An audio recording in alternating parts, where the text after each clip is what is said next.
Como se habrán dado cuenta, hablo de distintos tipos de trabajos: preparación de juicio, control de acusación, citación de testigos, riesgo procesal, que es un tema aparte. Cuando hablamos de una medida de coerción, al riesgo procesal, ya sea el entorpecimiento en la investigación o el peligro de fuga, son cuestiones que deben ser abordadas desde otra condición probatoria, que tiene que ver con el arraigo que tenga el imputado, si tiene familia, si no tiene familia, si vive, si alquila, si tiene hijos, si no tiene hijos, si tiene trabajo, hace cuánto, dónde, cuándo, quién es el patrón, y un montón de información que tenemos que tener para claramente evaluar si se aplica una prisión preventiva o no, que el fiscal por sí solo no lo puede hacer. ¿A qué voy con esto? Que los empleados deben trabajar y deben ser nucleados en función de esas necesidades. Entonces, rompamos con la estructura de los juzgados de instrucción, armemos equipos de fiscales que trabajan bajo la órbita de especializadas, como sucede en Neuquén. No sé cuál es el temperamento que va a adoptar la Fiscalía General, yo supongo que seguirá el mismo, de nuclear equipos de fiscales que trabajan bajo delitos especiales, ya pueden ser complejos, homicidios,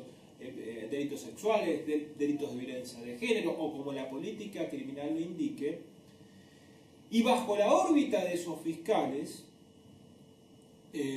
grupos de trabajo. ¿No? Grupos de trabajo que no tienen que ver con que responda un fiscal, sino que responda al grupo de fiscales, pero están sectorizados por áreas de trabajo. Es decir, si yo necesito preparar audiencias con la calidad que se lo acabo de explicar, debe haber empleados que se dediquen pura y exclusivamente a lo que es la citación de los testigos para la etapa de juicio, a lo que es la preparación de los peritos, a lo que es la presentación de las imágenes, y que el fiscal, cuando va a juicio, esté tranquilo que los testigos van a ir, de que los testigos fueron correctamente citados para las entrevistas previas, de que el material gráfico de apoyo va a estar hecho por ellos, de que las presentaciones PowerPoint van a estar realizadas. Todo ese trabajo tiene que haber un grupo especial que lo haga y que se especialice en esa área. De la misma manera que tiene que haber otro grupo de empleados que maneje un montón de información y un montón de canales de comunicación que tiene que ver con compañías de celulares, con esta información que hablaba de la prisión preventiva y un enlace con la policía en lo que es investigaciones, como para que maneje toda esa información como antecedentes, como RENAR y un montón de información nucleadas en un solo grupo de empleados que maneje esa información de relevancia o de calidad, que va a ser tanto aplicada a la evaluación de medidas de coerción como puesta en servicio también a la investigación del caso en lo que son informes específicos. Un tercer grupo tiene que ver con,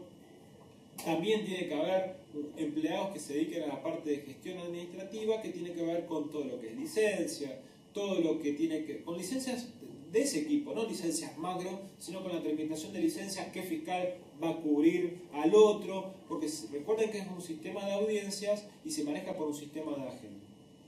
Entonces, esa agenda que se va cubriendo semana a semana va a generar superposiciones, entonces necesita un grupo de abastecimiento administrativo que esté manejando la agenda de los fiscales para que no se superpongan, para que puedan cubrirse, para que puedan manejar sus licencias, para que además controlen eficazmente los plazos de investigación, porque acuérdense que una de las cuestiones más importantes que tiene este Código Procesal es que los plazos son fatales. Es decir, que si se vence un plazo y yo no pedí una prórroga, indefectiblemente es el sobreseimiento del caso, y por más que sea el caso más importante que tuvieron, el plazo va a fenecer. Hay una excepción dentro del Código Procesal de Nación, que es la misma excepción que tiene el resto de los códigos procesales a esta aplicación de plazos fatales, que es la declaración de casos complejos. Esto tienen que tener en cuenta, es una herramienta, no lo tienen que usar para todos los casos para desvirtuar el sistema, sino volver a utilizarlos como una alternativa estratégicamente en casos, porque también se va a litigar si un caso es complejo o no. Por eso, los casos complejos deben ser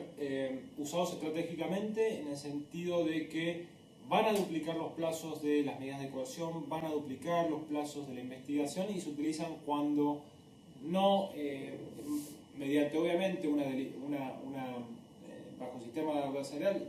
en un sistema de audiencias, se va a litigar la complejidad del caso no, y se va a basar en la cantidad de víctimas o en la cantidad de hechos o la cantidad de imputados que tenga el caso. Eso va de alguna manera a medirse en cuanto a la complejidad, con lo cual cuando se va a debatir o se va a proponer que un caso sea declarado complejo, que se va a hacer bajo el sistema de audiencia, se va a litigar, con lo cual va a haber que tener evidencia, que serán la cantidad de denuncias que hay, o la cantidad de imputados que hay, o la cantidad de víctimas que hay en un hecho, que lo va a hacer ser declarado complejo. Salvo esta cuestión, el resto de los plazos son los que ya tienen que haber estudiado en el código. No se los voy a decir acá porque es materia de examen también y tienen que haber leído el material de consulta. Por otra parte, la diferencia del juicio común, que es del juicio que venían teniendo, es el juicio se hace en dos etapas. La primera etapa, que tiene que ver con el juicio propiamente dicho, que se produce toda la evidencia y demás, y después de ese juicio se declarará responsabilidad o la no responsabilidad del acusado por el delito por el cual fue acusado. En la audiencia de control de acusación se va a ofrecer también la prueba para la segunda parte del juicio, que es el juicio de cesura. En la segunda parte del juicio, que ya no tiene que ver con la responsabilidad, sino que tiene que ver con la pena propiamente dicho, va a ser mucho más rico esa discusión del 40 y 41, y para lo cual también se va a producir prueba. Una de las cuestiones que nosotros nos planteábamos en términos de qué vamos a probar, porque uno iba con los antecedentes y con eso básicamente pedía la pena, hablaba del hecho y volvía y era recurrente en cuanto al hecho, es cuál es el desafío del Ministerio Público Fiscal en términos de la cesura o la discusión de la cesura. En este sentido, claramente hay que empezar a enfocarse más en la víctima, tratar de usar los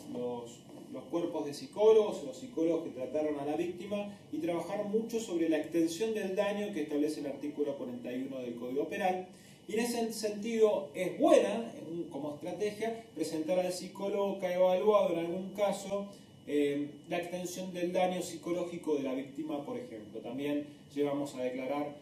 a la mujer de la víctima o algún familiar de la víctima para que nos hable de cómo ha repercutido este hecho puntual en el entorno familiar. Básicamente estas son las novedades que tiene este sistema procesal,